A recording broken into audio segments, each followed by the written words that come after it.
Lo que pensamos es en dividir el proceso en 3 momentos. El primer momento sería el momento de la creación, confeccionar el guión, de alguna manera preproducir la historia.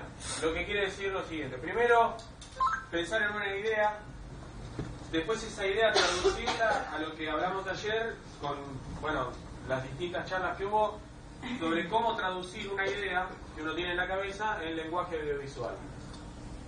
Entonces, si se fijan en las hojas que tienen estas, que son unas planillas inventadas por no nosotros dos, sino por el ministerio, pero sirven para poder llevar adelante un guión literario, audiovisual, que ahora les voy a explicar lo que es, pero que tenga una apoyatura de dibujos, que se llama storyboard en cualquier producción audiovisual.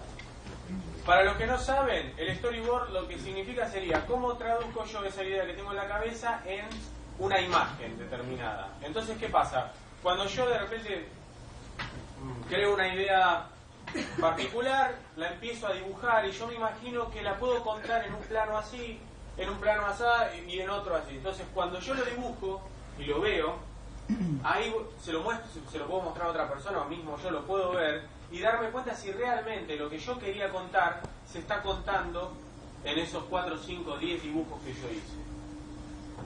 Esto es importante porque cuando uno hace un guión literario, y ahora paso a contarles, ¿se escucha igual? Sí. Gracias. Cuando uno hace un guión literario, lo que se va a encontrar es con la barrera más grande, que es literario. Entonces, hay ciertas reglas que seguir en un guión literario y audiovisual. Por ejemplo, cuando uno escribe un guión literario, siempre se va a manejar en tiempo presente.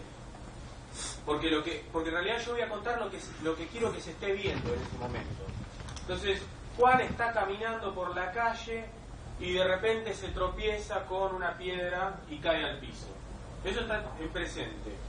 Ahora, lo que yo no voy a poder hacer nunca en un guión literario es, por ejemplo, poner, cuando se cae al piso, piensa en el día que se cayó. No. Si yo quiero hacer que piense, ya directamente lo voy a especificar cómo se vería eso. Entonces, de repente, voy a dividir, que ahora les voy a explicar lo que es una escena, lo divido en otra escena distinta donde muestro cuando él era chico y se cayó una vez en la calle. Y si quiero, y para reforzar la idea, si es necesario, si no, no, pongo una voz en off donde él diga, esto me recuerda a... Pero que se especifique que alguien va a decir una voz en off, que es el protagonista, que voy a ver imágenes de él, de chico cayéndose al piso, pero nunca voy a hacer una referencia de algo que él piensa o él cree, algo que se imagina, si no lo voy a poder ver. Digamos, yo no puedo poner simplemente se siente triste. Digamos, porque ¿cómo lo muestro eso? Exacto, porque después el guión literario va a manos de otro. Y ese otro, ¿se acuerdan que ayer hablamos de las distintas interpretaciones? ¿Cómo se representa la tristeza para uno o para otro? Entonces el autor se tiene que guardar ese derecho de decidir cómo quiere contar la tristeza.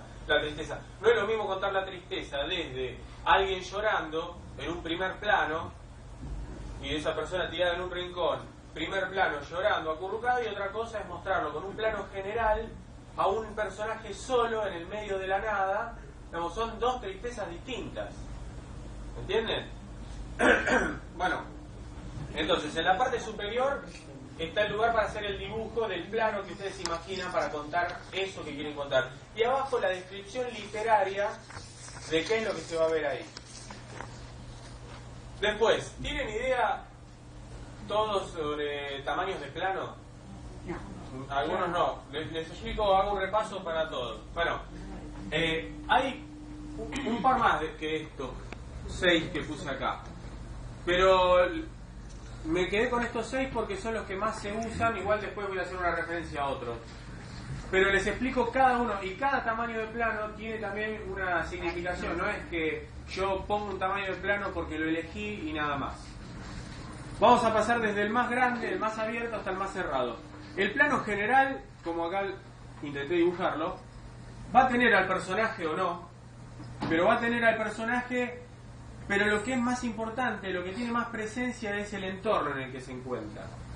Entonces muchas veces en el relato clásico lo que se utiliza es el plano general para abrir la historia. ¿Por qué? Porque cuando la historia empieza con un plano general, yo sé varias cosas. Primero, dónde está ocurriendo la historia, bajo qué contexto, el personaje dónde se ubica en ese contexto. Entonces ya me da una ubicación, me siento tranquilo de que ya sé desde dónde se está contando. Y después el relato clásico lo que va haciendo es cerrando el plano para empezar a mostrar un poco más la intimidad de la historia. Después se cierra un poco a un plano entero. El plano entero lo que tiene predominancia es el personaje. Entra desde la cabeza, un poquito más de aire, hasta los pies. Entra el cuerpo entero del personaje. Después tenemos un plano medio. El plano medio llega, yo no dibujé con tanta diferencia acá, pero el plano medio llega hasta la cintura y por arriba de la cabeza. Eso es un plano medio. Después hay una variable entre estos dos que se llama el plano americano y se utilizaba mucho en western, que es hasta las rodillas. Pero por lo general no se suele usar mucho ese plano. Por el revólver. ¿Cómo? Por el revólver. Exacto, para que entre ese elemento tan utilizado en el western. Después, plano pecho. El plano pecho se cierra un poco más. Está por desde acá, desde la mitad del torso hasta arriba de la cabeza. El primer plano, desde los hombros un poco más arriba hasta el final de la cabeza. Y después tenemos el primerísimo primer plano, que es las facciones de la cara, los ojos, y después ustedes pueden decidir bien, la boca, lo que sea. Pero lo importante de porque hay una diferencia con otro plano que es muy parecido, el primerísimo primer plano sirve para sintetizarlo, seres humanos. Digamos, yo voy a mostrar un ser humano que le muestro los ojos, la boca, la nariz, eso es un primerísimo primer plano, dentro de la cara. Ahora, después existe otro plano que se llama el plano detalle, que ese es muy utilizado. El plano detalle se utiliza para, si quiero hacer esto pero con un perro, se le llama así, plano detalle. Es técnico todo esto, no tiene ninguna otra importancia. Después, si hago un detalle de la mano del personaje, agarrando algo, también es un plano detalle. Todo lo que no sea en este sector va a ser un plano detalle. Ahora bien, dijimos que este era para abrir una historia, para ubicarnos. Después para presentar al personaje. Después, cada vez que nos vamos acercando en cualquiera de estos planos y la progresión que nosotros decidamos, lo que vamos a estar haciendo es, como les dije antes, entrar un poco más en la intimidad, lo que le pasa al personaje. Seguramente ustedes dirán, bueno, el primerísimo primer plano es el que me refleja más, que deja más al descubierto lo que le está pasando. Es verdad, pero como les dije antes, hay autores que de repente, en vez de mostrar una situación en un plano detalle, la muestran con un plano muy abierto.